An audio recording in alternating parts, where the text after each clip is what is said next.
आप देख रहे हैं द एंगल। मैं हूं आपके साथ दीपाली माथुर। नजर डालते हैं इस वक्त की सुर्खियों पर।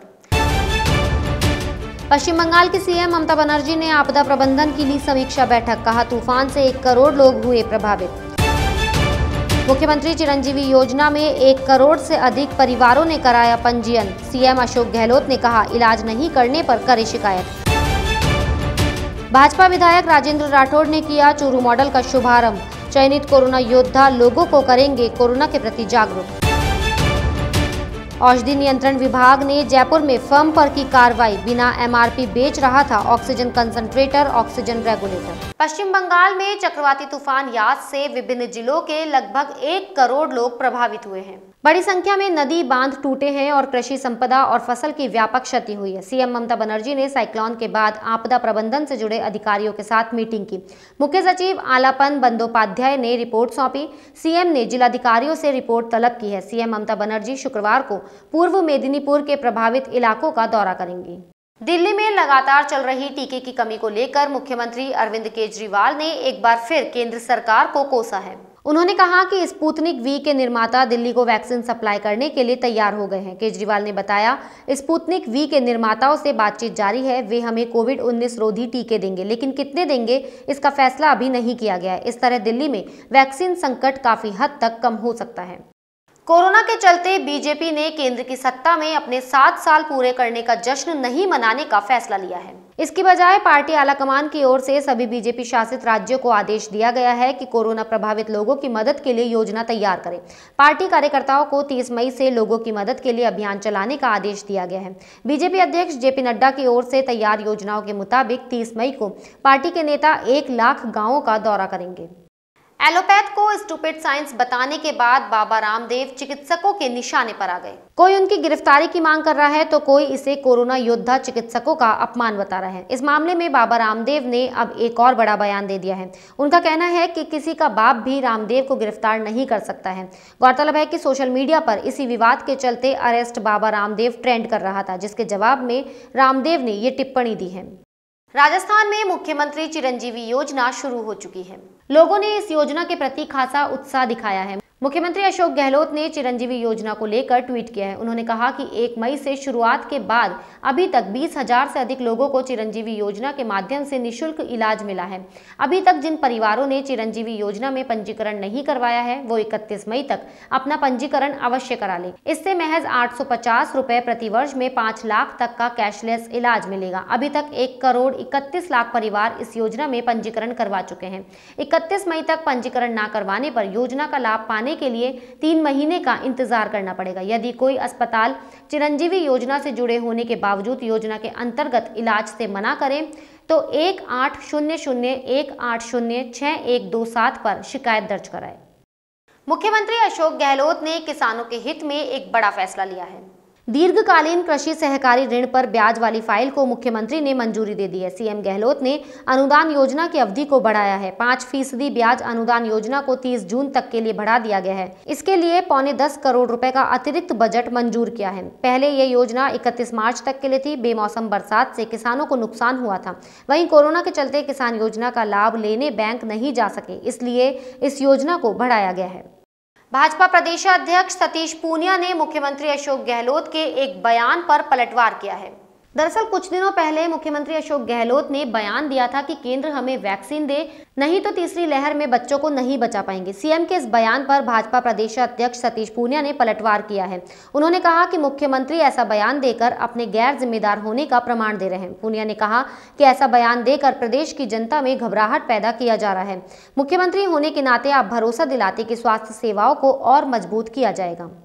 राजस्थान के चूरू से भाजपा विधायक राजेंद्र राठौड़ ने चूरू मॉडल का शुभारंभ किया। उन्होंने वैश्विक महामारी कोरोना के विरुद्ध युद्ध अभियान का आगाज किया। इसके तहत पहले दौर में चूरू पंचायत समिति के प्रत्येक गांव में 2 कोरोना योद्धा चयनित किए गए हैं।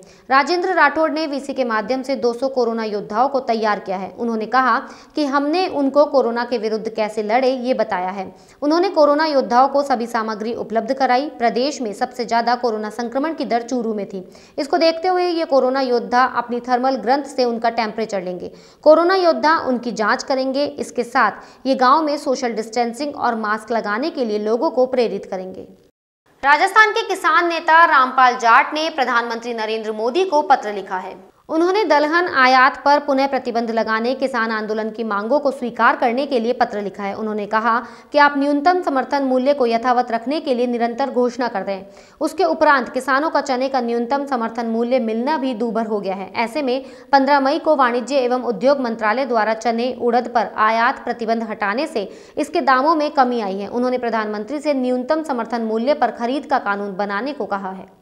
औषधि नियंत्रण संगठन ने जयपुर के टोंक रोड पर एक फर्म पर छापा मारा है। राजस्थान की राजधानी जयपुर में बिना एमआरपी के ऑक्सीजन कंसंट्रेटर, ऑक्सीजन रेगुलेटर तथा पल्स ऑक्सीमीटर विक्रय के लिए संधारित पाए जाने पर उन्हें जब्त किया गया है। औषधि नियंत्रण संगठन के अधिकारी एडीसी महेंद्र जोनवाल, डीसीओ सिंधु शर्मा एवं महेश बयाडवाल तथा विधिक माप विज्ञान विभाग के अधिकारी सत्येंद्र मीणा की उपस्थिति में Ajay Rajvanshi, printer colony, Sitabari, Tonk road, Jaipur के निवास पर कार्रवाई करके इन्हें जब्त किया गया। भाजपा नेता यूनुस खान ने डीडवाना क्षेत्र में जरूरतमंद लोगों के लिए जन सेवा रसोई की शुरुआत की। इससे लॉकडाउन में जरूरतमंद को भरपेट भोजन मिल सकेगा। पूर्व मंत्री यूनुस खान ने बताया कि जन सेवा केंद्र पर खाने के पैकेट कोरोना गाइडलाइन की पालना करते हुए तैयार किए जाएंगे। पूरी टीम सैनिटाइज रहेगी। प्रतिदिन जहां जहां जरूरत होगी उन इलाकों में जरूरतमंद लोगों को शुद्ध व ताजा खाने के पैकेट तत्काल पहुंचाए जाएंगे। यूनुस खान ने कहा कि मैं डीडवाना क्षेत्र के जरूरतमंदों के साथ हूँ और प्रदेश में भी जो सेवा होगी वे देता रहूंगा। छोटी काशी जयपुर में गोरक्षनाथ अक्षय जयंती पर्व का आयोजन किया गया। नाथ जी का अखाड़ा मंदिर में महंत कैलाश नाथ योगी के सानिध्य में पर्व का शुभारंभ ज्योति प्रज्वलित कर धूप ध्यान करा गया। इस दौरान कोविड-19 की गाइडलाइन की पालना की गई। कोरोना महामारी से निजात पाने के लिए गोरक्ष गायत्री मंत्र के जाप भी किए गए। कोरोना संक्रमण के कारण इस बार भी कैलाश व शोभा यात्रा का आयोजन नहीं किया गया। वहीं भक्तों ने अपने घरों में गुरु गोरक्षनाथ अक्षय जयंती पर्व की विधि विधान से पूजा अर्चना की। प्रतिवर्ष की भांति वैशाख पूर्णिमा को गुरु गोरक्षनाथ अक्षय जयंती पर्व का आयोजन होता है और इस बार भी 26 मई को वैशाख पूर्णिमा आज के दिन गुरु गोरक्षनाथ अक्षय जयंती पर्व मनाया गया। पर्व का आयोजन नाथ जी का अखाड़ा मंदिर में रहता है। ज्योति प्रज्वलित करके रोट का भोग लगा के गुरु महाराज की आरती की गई। इसके अंदर कोविड-19 की पालना की गई। गोरक्ष गायत्री मंत्र के जाप किए गए। नवनाथ 84 सिद्धों 52 बहरू 64 योगिनियों की स्तुति की गई, इस कामना के साथ कि कोरोना महामारी से बचाव हो, विश्व का कल्याण हो। घर घर के अंदर इसी प्रकार से गुरु महाराज की पूजा अर्चना की गई। प्रदेश में सर्वार्थ सिद्धि, अमृत सिद्धि और राजयोग में पीपल पूर्णिमा मनाई गई। अबूझ मुहूर्त होने के बावजूद मांगलिक कार्यों पर कोरोना हावी रहा। हर साल पीपल पूर्णिमा पर जयपुर जिले में बड़ी संख्या में शादियां होती थी। पीपल पूर्णिमा पर महिलाओं ने पीपल के वृक्ष का पूजन कर परिवार की सुख समृद्धि की कामना की। लोगों ने दिन भर दान पुण्य किया। मंदिर श्री गीता गायत्री जी में बुद्ध पूर्णिमा पर पंडित राजकुमार चतुर्वेदी ने सत्यनारायण भगवान की कथा की और पीपल के वृक्ष की पूजा हवन किया। वैशाख पूर्णिमा पर गणेश जी के जल विहार की झांकी सजाई गई। बुद्ध पूर्णिमा पर प्रदेश भर में करीब 1 लाख घरों में गायत्री यज्ञ का आयोजन किया गया। यह आयोजन अखिल विश्व गायत्री परिवार की ओर से विश्व स्तरीय ग्रहे ग्रहे यज्ञ अभियान के तहत किया गया। जयपुर के ब्रह्मपुरी और वाटिका स्थित गायत्री शक्तिपीठ सहित 24 चेतना केंद्रों में बड़े स्तर पर यज्ञ हुआ। दुर्गापुरा स्थित गायत्री चेतना केंद्र से सुशील शर्मा ने यज्ञ का संचालन किया। अखिल विश्व गायत्री परिवार राजस्थान जोन के प्रभारी जय सिंह यादव ने बताया कि कोरोना महामारी निवारण के लिए हुए विशिष्ट आध्यात्मिक प्रयोग में लोगों ने घर बैठे ही भागीदारी निभाई। व्यापी इस कोरोना महामारी से निवृत्ति के लिए आज जो गायत्री परिवार द्वारा पूरे देश में गायत्री महायज्ञ का आयोजन किया जा रहा है। इस श्रृंखला में आज यहाँ जयपुर में देव के बालाजी के परशुराम नगर में स्थित श्री लक्ष्मीनारायण धाम में गायत्री यज्ञ का आयोजन किया गया। इसमें विशेष रूप से गायत्री वह महामृत्युंजय भगवान लक्ष्मी नारायण के मंत्रों से आहुतियाँ लगाई गई और सभी से ये प्रार्थना की गई कि शीघ्र हमारे देश को इस बीमारी से मुक्ति दिलाए तथा सबके घरों में सुख शांति रहे। साथ ही इस बीमारी में जो लोग मृत्यु को प्राप्त हुए हैं उनकी आत्मा की शांति दे, भगवान उनको अपने चरणों में स्थान दे तथा इस महामारी से जो परिवार ग्रसित है उनको शीघ्र लाभ दे व उनको आरोग्य बनाए।